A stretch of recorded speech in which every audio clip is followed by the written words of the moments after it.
ভালো লাগছে ভাইয়া। অত বেশি ভালো লাগছে না কারণ ডাক নাই, আমাদের বৈশাখে ডাক বাজতেছে না, নাচতে পারতেছি না, ভালো লাগছে না তো।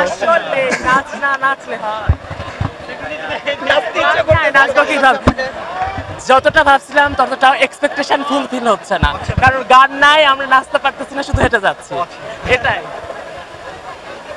আনন্দ শোভাযাত্রা আনন্দমণ্ডিতভাবে সম্পন্ন। এই জায়গাটা খালি করে দেন, বাসটা আসতে পারছে না, আপনারা দয়া করে জায়গাটা খালি করে দেন।